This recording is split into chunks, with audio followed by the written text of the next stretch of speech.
Channel 3, mainstream news, has a story on it. California AB 495, parental rights, caregiver rights. Caregiver is anyone with whom the child is placed, even temporarily, which can, in some circumstances, include the nose ring, rainbow haired, facial tattooed freak at the school. Or, as I said, what happens if your kid is in some kind of accident, maybe has to spend overnight at the hospital? You think these freaks aren't looking for these kids? You think the hospitals aren't getting kickbacks on how much of that? So I mean, they can't do it in Texas anymore. We outlawed doing physical genital mutilation on children. Not saying it isn't still going on, because every so often we hear about some doctor or hospital doing it secretly. But in California, it's not just openly being done, it's being aggressively promoted. And Mark D. Parker, who wants to pull these stressed out, or potentially stressed out, I should say, because you never know when the straw is going to hit the camel's back. Everything's going fine for a guy, and then all of a sudden he hears from his kids' friends' family that there's something going on at the school, and the parents go to the school committee meeting to find out what they can do about it, and they start getting arrested for being conservative. Paul VanderKlay is supporting this assault by promoting Mark D. Parker, who's the aggressive one. Paul VanderKlay plays the subtle, I'm just a nice guy. But you know what he did just recently, just last couple days?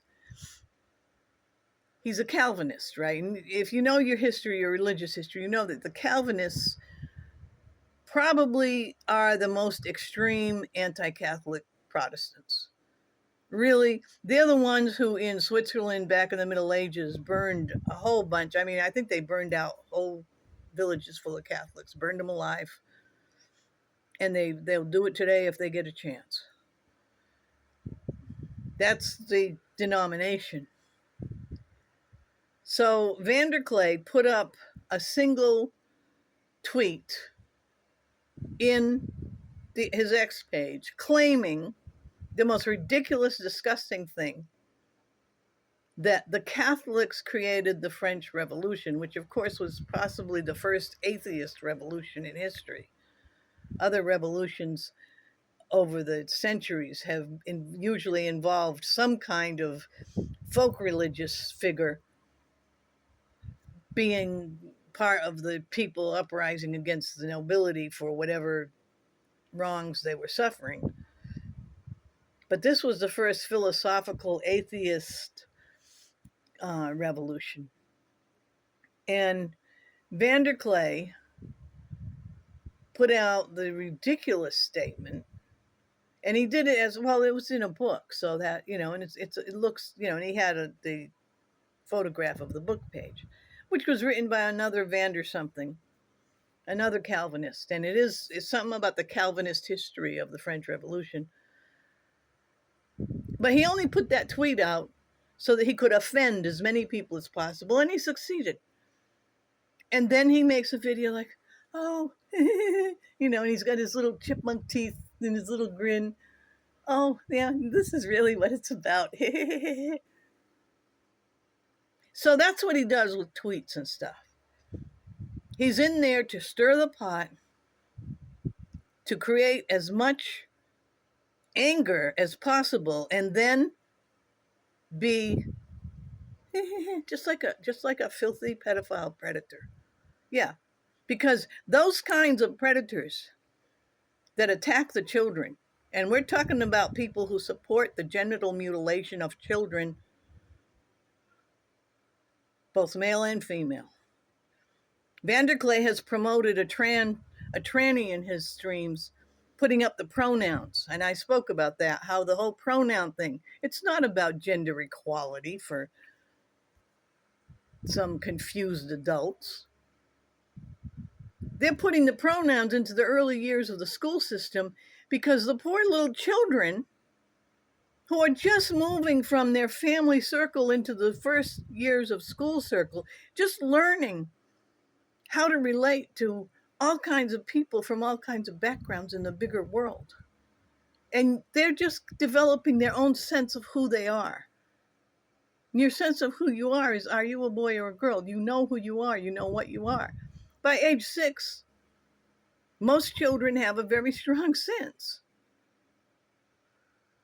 But they're being attacked by these perverts,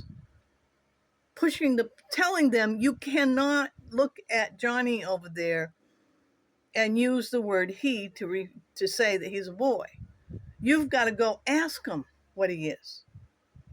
And if he says he's a boy, but we think maybe he's been acting like he might, he likes the color pink, or we've seen him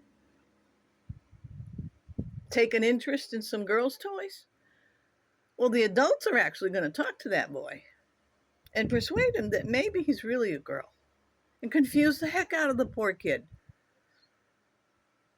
And the reason they're doing it is not just for their own sexual perversion pleasure.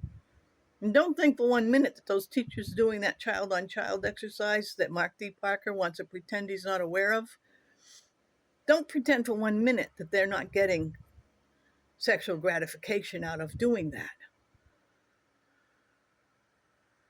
Mark D. Parker wants to do warfare against the Christians who are putting their foot down and saying, no, we're not tolerating this. We're not going along with this. We're not supporting Antifa. We're not supporting your idea that these sexual predators are somehow oppressed. And you got to be inclusive and all this crap.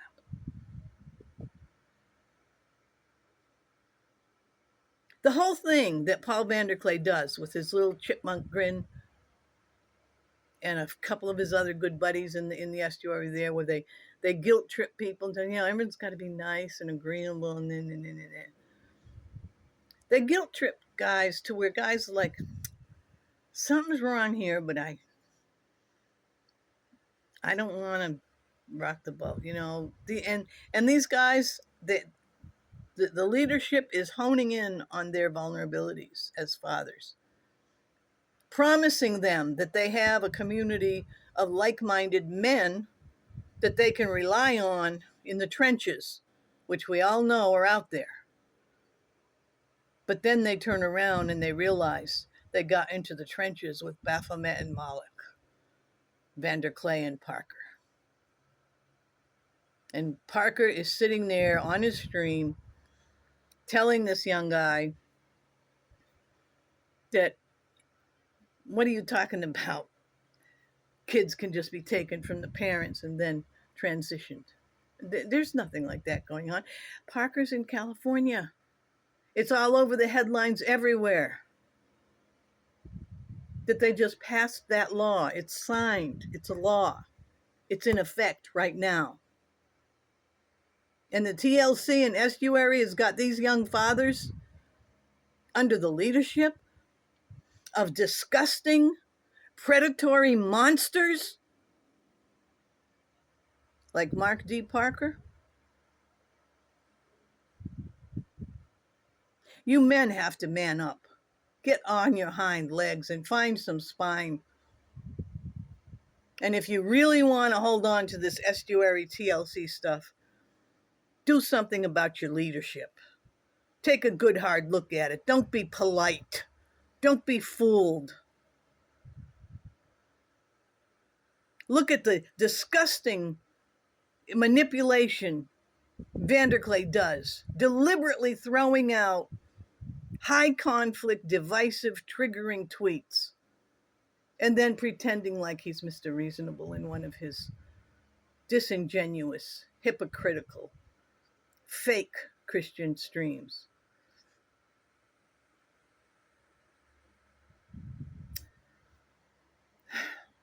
Enough said, right? Denise Matteau, over and out. Thank you, by the way, for sitting through this rant. All comments welcome. Vulgar ones might be deleted. Denise Matteau, over and out.